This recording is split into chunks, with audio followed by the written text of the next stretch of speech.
शुभ प्रभात।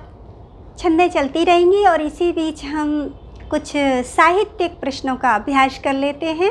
और जितने भी शिक्षार्थी हैं या प्रतियोगी परीक्षाओं के परीक्षार्थी हैं, उन सब के लिए ये वीडियो देखना बहुत ही आवश्यक है, क्योंकि जो संस्कृत का साहित्य है उससे संबंधित संपूर्ण महत्वपूर्ण प्रश्न यहाँ मिलेंगे। तो लगातार इस तरह के वीडियो आते रहेंगे, आप देखते रहिएगा। तो सबसे पहले हम आरंभ कर रहे हैं संस्कृत साहित्य के इतिहास को। संस्कृत दो प्रकार की होती है, लौकिक संस्कृत और वैदिक संस्कृत। वैदिक संस्कृत पहले होती है और सेकंड होती है लौकिक संस्कृत। तो सबसे पहले हम ले रहे हैं संस्कृत साहित्य के इतिहास के अंतर्गत वैदिक संस्कृत साहित्य का इतिहास, जो कि वेदों से संबंधित है। तो पहला ही प्रश्न हम लेते हैं कि संहिताएं यानी कि जो वेद हैं वो कितने हैं। संहिताएं अर्थात वेद, वेदों को संहिता भी कहा गया है। तो ये कितनी हैं, कितने प्रकार की हैं, तो मैं इनको नाम सहित बताऊंगी कि ये संहिताएं यानी कि वेद जो हैं वो 4 हैं। और वो कौन कौन से हैं? चतस्रः संहिता सन्ति ऋक् यजुः सामर्थ वेदात्। इस तरह से आप याद रखेंगे तो आपको हमेशा याद रहेगा। ऋक् यजुः सामर्थ वेदात् चतस्रः संहिता सन्ति। तो 4 प्रकार की संहिताएं हैं। ऋग्वेद यानी कि वेद 4 हैं, ऋग्वेद, यजुर्वेद, सामवेद, अथर्ववेद। इस प्रकार 4 वेद हैं संहिताओं के। दूसरा प्रश्न हम ले रहे हैं कि वेद क्या है। वेद क्या है से तात्पर्य है यहाँ के वेदों का सार क्या है। तो देखते हैं कि इष्ट प्राप्ति अनिष्ट परिहारयो अलौकिकम उपायम यो ग्रंथो वेदयति स वेदः। अर्थात इष्ट की प्राप्ति और अनिष्ट के परिहार करने का, अर्थात अनिष्ट को दूर करने का जो अलौकिक उपाय बताता है, उस ग्रंथ को हम वेद कहते हैं। वही ग्रंथ वेद कहलाता है। इष्ट से तात्पर्य है यहाँ पर जो कुछ भी अच्छा है, बेहतर है, शुभ है, उसकी प्राप्ति जो हम चाहते हैं, जो हमें पसंद है और हमारे लिए फायदेमंद है, लाभकारी है, कल्याणकारी है। यानी कि कल्याण की प्राप्ति हमें कैसे हो, और अकल्याण अर्थात अशुभ, इष्ट या और अनिष्ट अर्थात इष्ट अर्थात शुभ या कल्याणकारी, अनिष्ट अर्थात अशुभ या अकल्याणकारी जो भी पदार्थ हैं, हेतु हैं, उनकी प्राप्ति का उपाय अर्थात शुभ की प्राप्ति का उपाय और अनिष्ट या अशुभ के परिहार, परिमार्जन अर्थात दूर करने का या छुटकारा दिलाने का उपाय यो ग्रंथो वेदयति, जो ग्रंथ बताता है ऐसे उपाय जिसमें कि इष्ट की प्राप्ति हो जाए और अनिष्ट का विनाश हो जाए, ऐसे उपाय जो ग्रंथ बताता है वो वेद कहलाता है, उसे वेद कहते हैं। और मनुस्मृति में कहा गया है कि वेदो अखिलो धर्म मूलम। इसके अलावा मनुस्मृति जो धर्म ग्रंथ है उसमें मनु ने कहा है कि वेदो अखिलो धर्म मूलम, अर्थात वेद ही समस्त धर्म का मूल हैं, या कहें कि सभी धर्मों के मूल में वेद ही निहित हैं। तीसरे प्रश्न पर आते हैं कि वैदिक साहित्य को कितने भागों में बांटा गया है। वैदिक साहित्य को कितने भागों में विभाजित किया गया है। तो वैदिक साहित्य को 4 भागों में विभाजित किया गया है। वो 4 भाग कौन कौन से हैं? पहला है वेदानाम संहिता। एक तो वेदों की जो संहिताएं हैं वो कितनी हैं? वो खुद 4 हैं। ऋग्वेद, ऋग, यजुः, साम, अर्थ, वेदात, ये 4 हैं। तो एक तो भाग हो गया वैदिक जो साहित्य है उसको 4 भागों में बांटा। तो वैदिक साहित्य का जो पहला भाग है वो है वेदानाम संहिता। एक तो वेदों की संहिताएं, दूसरी है ब्राह्मण ग्रंथ, तीसरा है अरण्य ग्रंथ और चौथे हैं उपनिषद। तो वेद या वेदों की संहिताएं, इसीलिए हमने इनको संहिता या वेद कहा है। क्या है, कैसे है, कौन से हैं, इनका प्रयोजन क्या है। और ब्राह्मण ग्रंथ, फिर आरण्यक और उपनिषद, ये 4 भाग हैं वैदिक साहित्य के। और इनके विषय में ये है क्या, ये विस्तृत जानकारी हम आगे चल के पढ़ेंगे। तो इसलिए फ़िलहाल हम केवल वैदिक साहित्य के इतिहास से संबंधित जो महत्वपूर्ण प्रश्न हैं उन पर विचार कर रहे हैं। तो इनको अगर विस्तृत रूप में बताऊंगी तो फिर एक में ही कई वीडियो बनेंगे, इसलिए इनको इस तरह से हम चलेंगे, संक्षिप्त से विस्तृत की ओर या सरल से कठिन की ओर चलते हैं। अगला प्रश्न लेते हैं, वेदों में छंदों की संख्या। वेदों में कितनी छंद प्रयुक्त हुई हैं? जब हमने जो संहिताएं हैं या जो जितने भी वेद लिखे गए हैं उनमें कितनी छंदों का प्रयोग किया गया है? तो वो है 14 छंद। वेदों में कुल 14 छंद प्रयुक्त हुई हैं। और इसी से संबंधित फिर अगला प्रश्न है कि वेदों के प्रमुख 7 छंद कौन कौन से हैं? देखिए, वेदों में 14 छंदों का प्रयोग हुआ है, उसमें भी प्रमुख रूप से या बहुत ज़्यादा जो प्रयुक्त हुई है वो केवल 7 छंदें हैं। तो इसका प्रश्न ऐसे भी हो सकता है कि वेदों में प्रयुक्त प्रमुख 7 छंद कौन कौन से हैं, उनके नाम बताइए।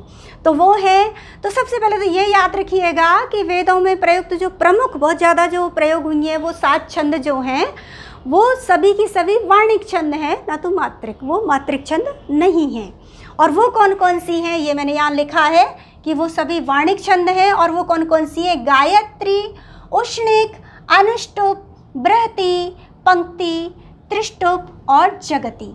ये 7 छंद हैं। गायत्री, उष्णिक, अनुष्टुप, बृहति, पंक्ति, त्रिष्टुप, जगति। इस तरह से इनको क्रम से याद रखिए। अगला प्रश्न है कि वेदों में प्रयुक्त 3 स्वर कौन कौन से हैं?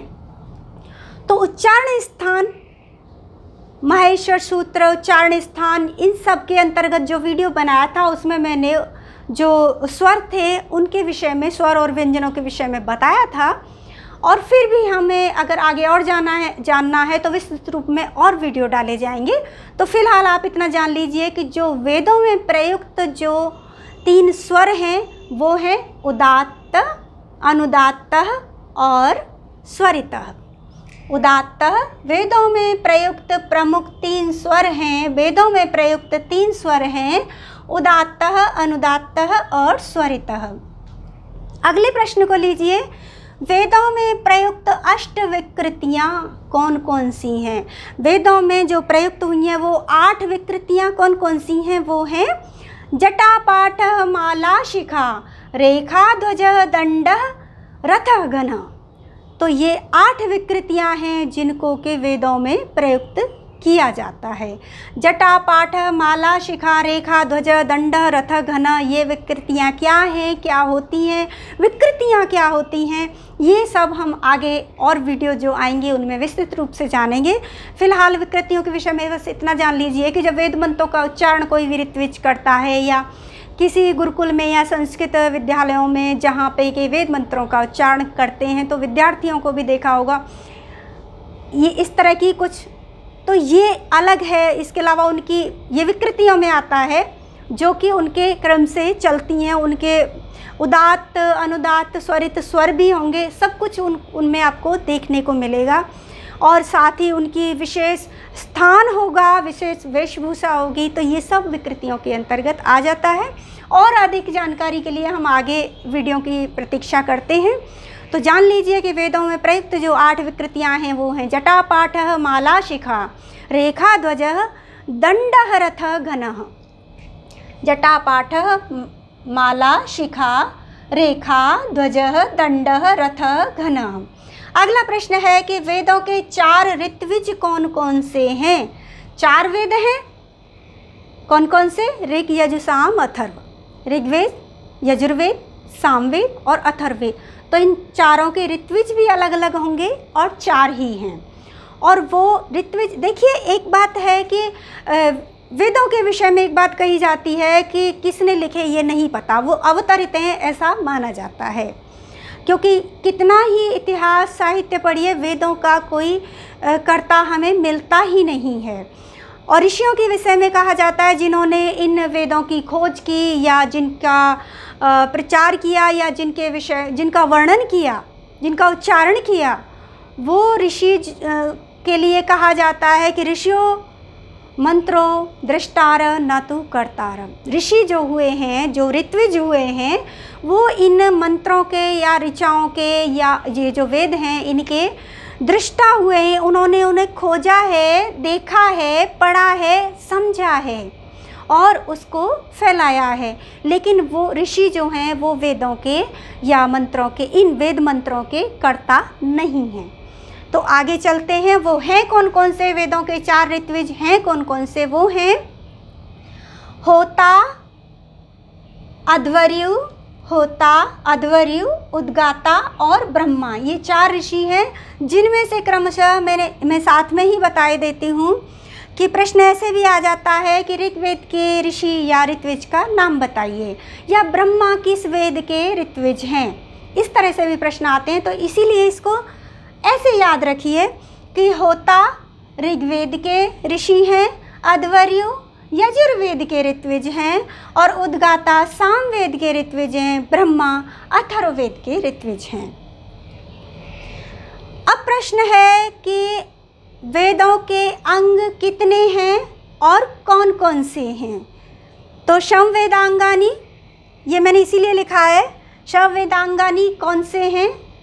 तो ये नाम भी आ सकता है और इसको ऐसे याद रखेंगे तो ये भी हमें पता रहेगा कि शव वेदांगानी अर्थात वेदों के जो अंग हैं वो 6 हैं। तो शव वेदांगानी कौन कौन से हैं, यानी कि वेदों के 6 अंग जो हैं वो कौन कौन से हैं?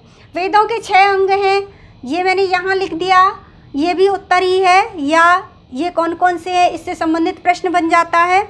अब यहाँ हम पढ़ेंगे कि वेदों के 6 अंग आखिर हैं कौन कौन से। वो हैं शिक्षा, व्याकरण, छंद, निरुक्तम, ज्योतिषम, कल्प।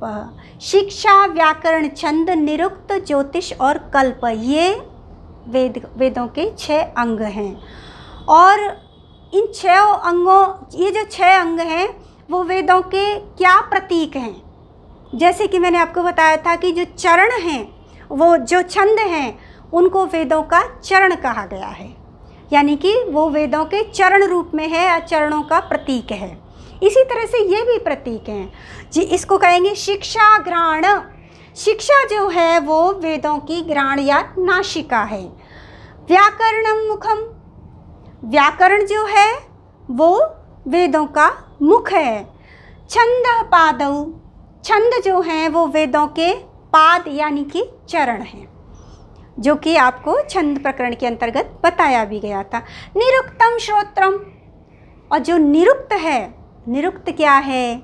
छंद तो आप पढ़ ही रहे हैं, व्याकरण क्या है, ज्योतिष क्या है, ये सब आगे चल के मैं सारे वीडियो डालूंगी, आप बस जुड़े रहिए। तो निरुक्तम श्रोत्रम, निरुक्त जो है वो वेदों का श्रोत्र यानी कि कर्ण है, कान है। और ज्योतिषम चक्षुम, ज्योतिष शास्त्र जो है वो वेदों का चक्षु नेत्र है। कल्पः हस्तौ, और जो कल्प शास्त्र है, जो कल्प है, वो वेदों के हाथ हैं। तो आज वेदों के से संबंधित प्रश्न वैदिक साहित्य के अंतर्गत आपने जाने। अगले वीडियो में आप पुराणों के विषय में जानेंगे और आप और अधिक वेदों से संबंधित यानी कि संस्कृत साहित्य के इतिहास के प्रश्नों के लिए क्रमशः मेरे चैनल से जुड़े रहिए। धन्यवाद।